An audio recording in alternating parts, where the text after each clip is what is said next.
CK walked next to Lavender, comforting her in her panic at our recognition of the figure on the screen. I continued to stare, taking in every feature and detail I could. It was unmistakable. The possessed figure in front of me was Dr. Harold Mangrove, the same man who had previously assisted us in the exorcism of the man in Chinatown.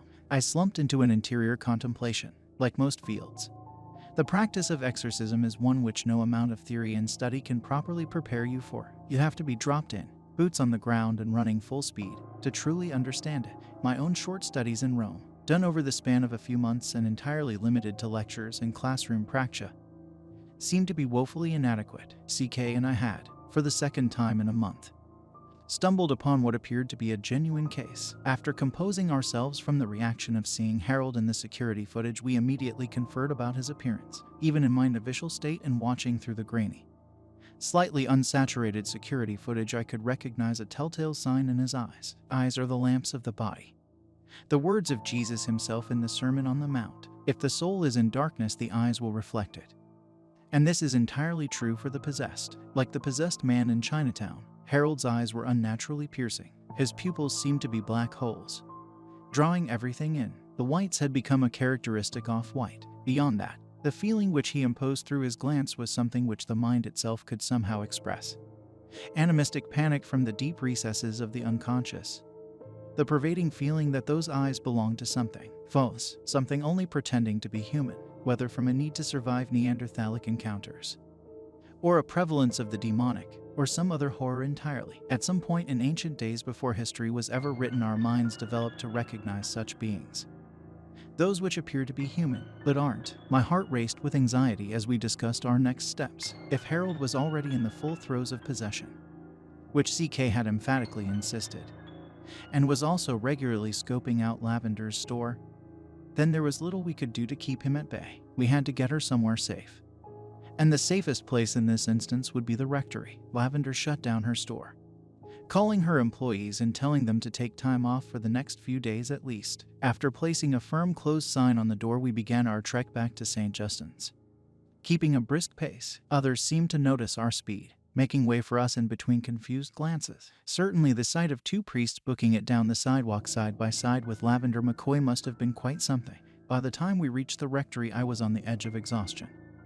Yet CK seemed entirely unfazed. He threw open the door, ushering us all inside before slamming it shut. Lavender and I both collapsed into chairs in the living room. I could hear CK in the back of his house, tossing his cane into the corner of his study and rummaging through his shelves before emerging and walking past the living room with a glass jar of salt. I incredulously asked. He stopped in his tracks, turning to Lavender and I with a face caught up in dutiful mania. Well, what the hell else would it be? He curtly retorted, immediately turning and booking it out the front door. Exorcised salt, gray. The door slammed shut again. I stood up, walking over to the living room window and peering out into the yard. CK was walking the perimeter of the rectory, sprinkling a line of salt the entire way. Every so often he would stop, make the sign of the cross over the place he stood, and then continue on. It's his way. Lavender spoke up after a deep sigh. When things get serious, this is how he gets. Determined. Doesn't help that I'm involved, either. I decided to finally press the issue, still burning with questions as I sat back down in my chair and turned to face her.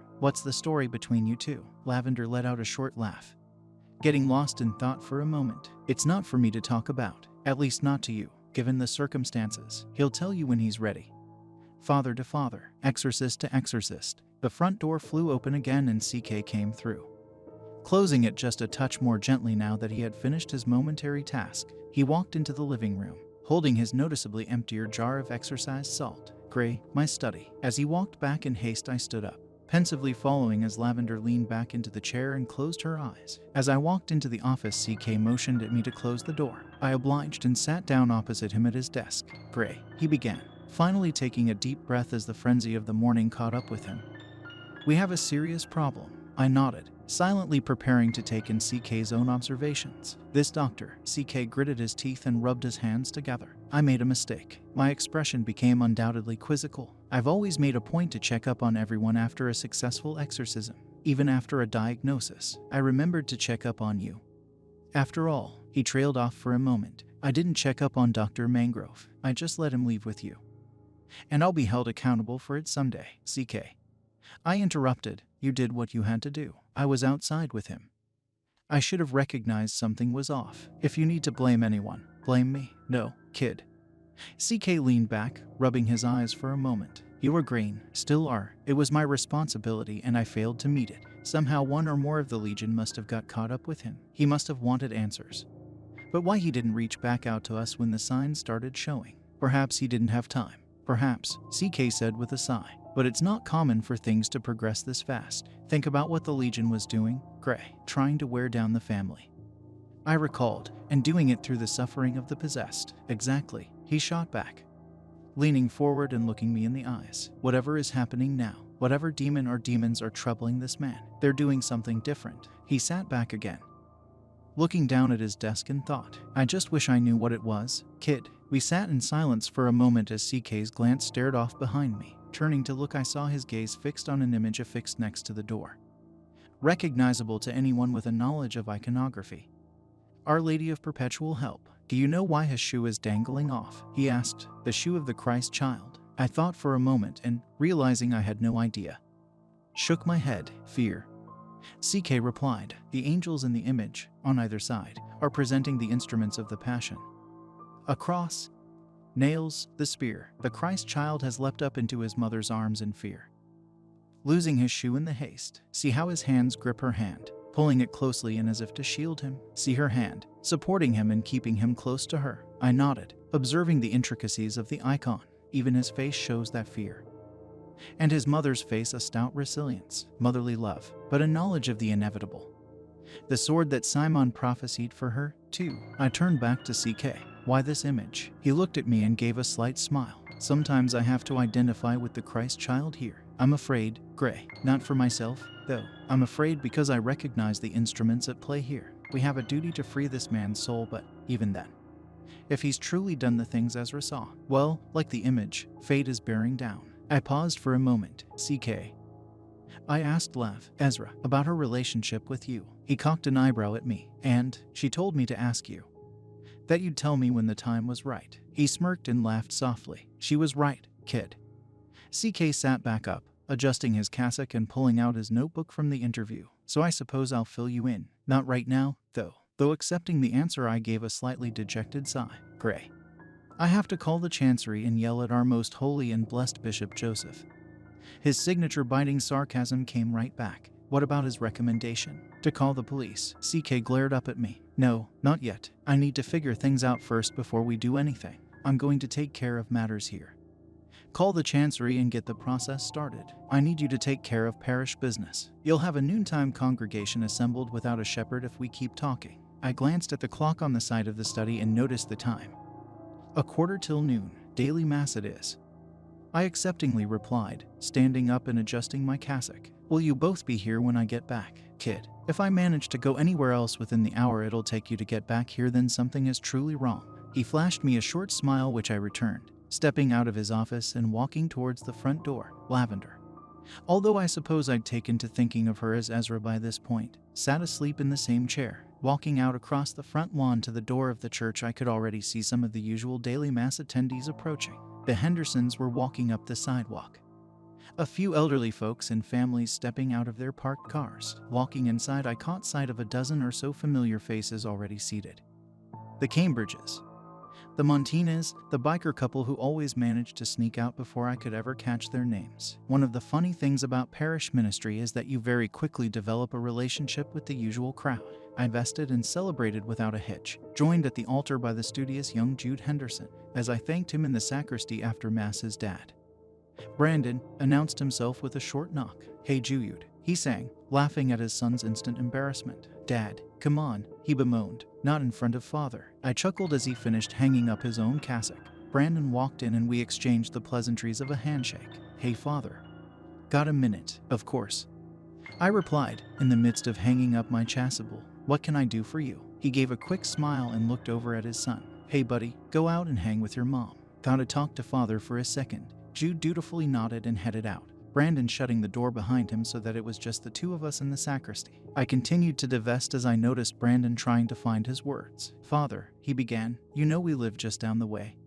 Of course, oh yes, I replied, half listening as I slipped off my stole and maniple. Well, it's just that I noticed you guys earlier. I mean you, Father Kelly, and Ezra. I was caught by surprise in the midst of taking off my flowing white alb. Looking at Brandon through the lace for a moment, I feel like this deserves some full attention. Then I told him, hurriedly removing the rest of my vestments and hanging them up. I suppose you're curious what she's doing here. But based on the fact that you called her Ezra, yes, Father. I may not have been here when it happened, but I'm familiar with her story. It's a story that enough of us share. In some ways, it's not mine to ask about. I dutifully replied, recalling both her and CK's words. But if you have any worries, please, it's just that I want you to know.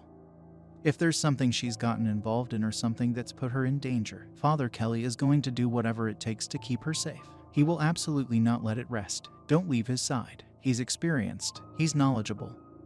But he's also human, I thought for a moment, wondering just how deep these relationships extended. Thanks, Brandon. I'll keep an eye on him. He flashed me a relieved smile, reaching out again to quickly shake my hand as he walked toward the door. Remember, he said, standing in the doorway, if you guys ever need anything, you're always welcome. I smiled back at him as he walked out, shutting the door behind him, realizing the extent to which CK and Ezra's relationship went. CK and everyone's relationship. It seemed I headed directly across to the rectory, firmly intending to help get things rolling as quickly as possible. As I walked into the rectory, I noticed Ezra was no longer napping in the chair, and upon walking to the back I realized CK wasn't in his office either. My senses went on alert. If I managed to go anywhere else within the hour, then something is truly wrong. Hadn't CK warned me of exactly this? Where the hell could he have decided to go? I looked into the alleyway behind the rectory. My own little car was firmly parked where I had last left it. But CK's black 70 seconds Continental was gone. I walked back to his study and sat down at his desk, thinking he may have left some clue as to where he and Ezra had gone. Plain as day on a piece of scrap paper was written, Gray.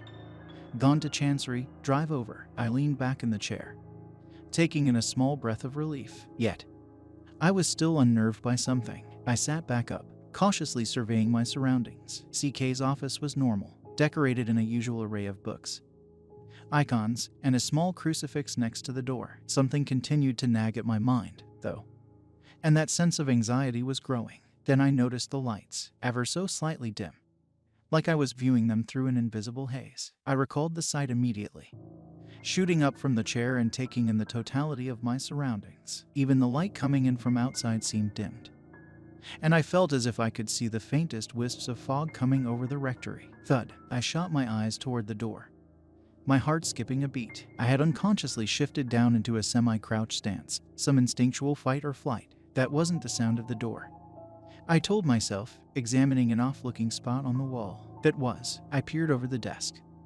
noticing the icon of Our Lady of Perpetual Help laying face down on the floor. Thud! Out of the corner of my eye I saw the crucifix on the wall launch forward and land face down on the ground. Thud! Thud! Thud! Slowly each icon, every sacred image fell one by one to the floor. Saint Benedict, Saint Lucy, Christus Victor, each landing below where they stood. The lights grew dimmer still, and I noticed my skin begin to shudder with goosebumps. The otherwise warm autumn day had become quite cold, and I was beginning to make out the sight of my own breath. As I became cognizant of a growing sense of panic and fear, I felt an intense urge. Something was drawing me. I stepped towards the door to the study and pulled it open, walking out into a now pitch-black hallway. I could see faint light coming from the front of the rectory and slowly approached it. I was fighting with myself the entire way. Stay there. You moron, what the hell are you doing? You've got to get to the door.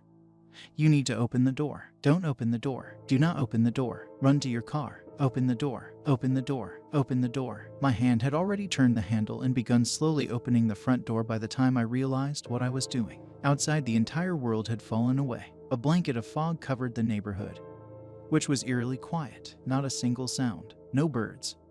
No traffic. You could hear a pin drop. As I walked out of the rectory, I noticed that the fog formed a circle around it, keeping this one small area free of any of the fog. With a sudden rush of air and a sense of great pressure from behind me, the door slammed shut and I found myself standing exposed outside. "Ah, Gray," a smooth, dreadful voice called in front of me. That voice, slowly the form of a man appeared before me, standing on the sidewalk just a few feet beyond the edge of the river of fog. Short, portly, middle-aged, Harold. The name came curtly off my tongue. He was still the same man as the last time we met, but something else had changed about him. There was a calculating calmness to him. He was dressed in the same black cassock which I wore, but in apparent mockery wore an impossibly black collar with it. His eyes, though they weren't demoniac eyes, they still appeared to be his. "Harold," I spoke up, trying to remain calm. "Is that you? Are you the one speaking to me?" He grinned. "Oh yes, none other than yours truly." His voice was not his own. The squealing accent which had grated my ears the month prior was gone, replaced by a deep, silken one which seemed to echo off into the distance with each word he spoke. The accent, the wording, none of it was his. "Gray, we have business to attend to." I felt a jolt of confident command rise up in me. I was a priest, damn it. I wasn't going to let a demon command this conversation. "You're not welcome here," I firmly stated. "Be gone." "Oh, Gray, fresh from your academy and hurling such fierce language, I would have expected more courtesy from you. You'll find none here."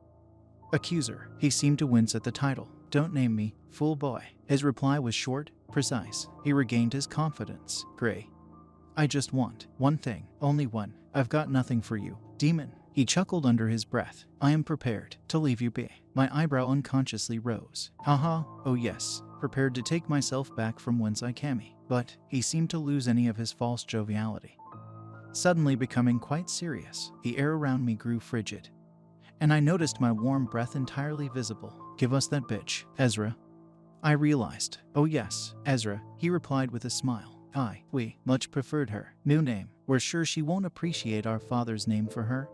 We thought bitch was rather tame. Ezra is a child of God and under my protection." Out of my head. "Creature." He winced again at the title. "Fortitude, damn it, fortitude. She isn't worth it, you chrism-scented baby-faced piece of shit." His face contorted into pure anger, losing all pretense of civility. Then I felt a piercing pain coming from both of my hands, involuntarily pulling them up to my face to see what was happening. They were blistering red, steaming as if they were placed into a cauldron of boiling water. On my palms I could see blisters appearing in the form of crudely drawn crosses, slowly popping and spilling out blood and water. In the midst of my pain I could hear Harold maniacally laughing. Prism, would it respond to my hands? Could I make him go away with a blessing? I raised my right hand in front of me, a gesture I had done 1,000 times to begin a blessing. Though blinded by the pain radiating from it, I knew I had to fight back. Harold seemed to sense it immediately. Endless death and unimaginable pain will be the consequence for this priest. Harold was entirely subsumed by the creatures possessing him.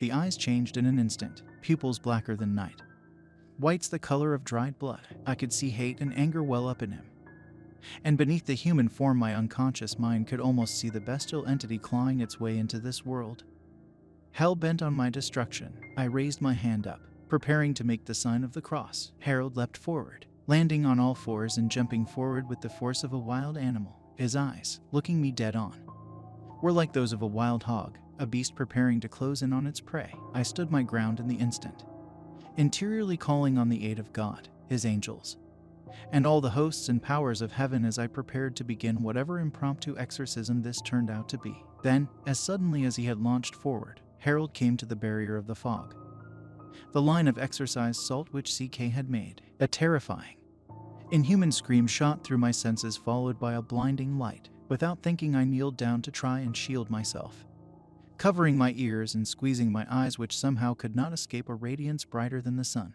I flew back, involuntarily sucking in a deep breath of air, and opened my eyes to find myself on the floor in CK's office. I shot up, my heart continuing to race as I took notice of my surroundings. The icons were still up. The crucifix was still up. I shot my glance to the window. No fog, a perfectly bright day. My hands, I pulled them up and saw they were entirely normal. No pain or welting. A dream. I tried to collect myself for a moment, still panicking. The physical signs may have been gone, but everything in me screamed that what I had undergone was no dream. Something was too real about it. I needed to tell CK.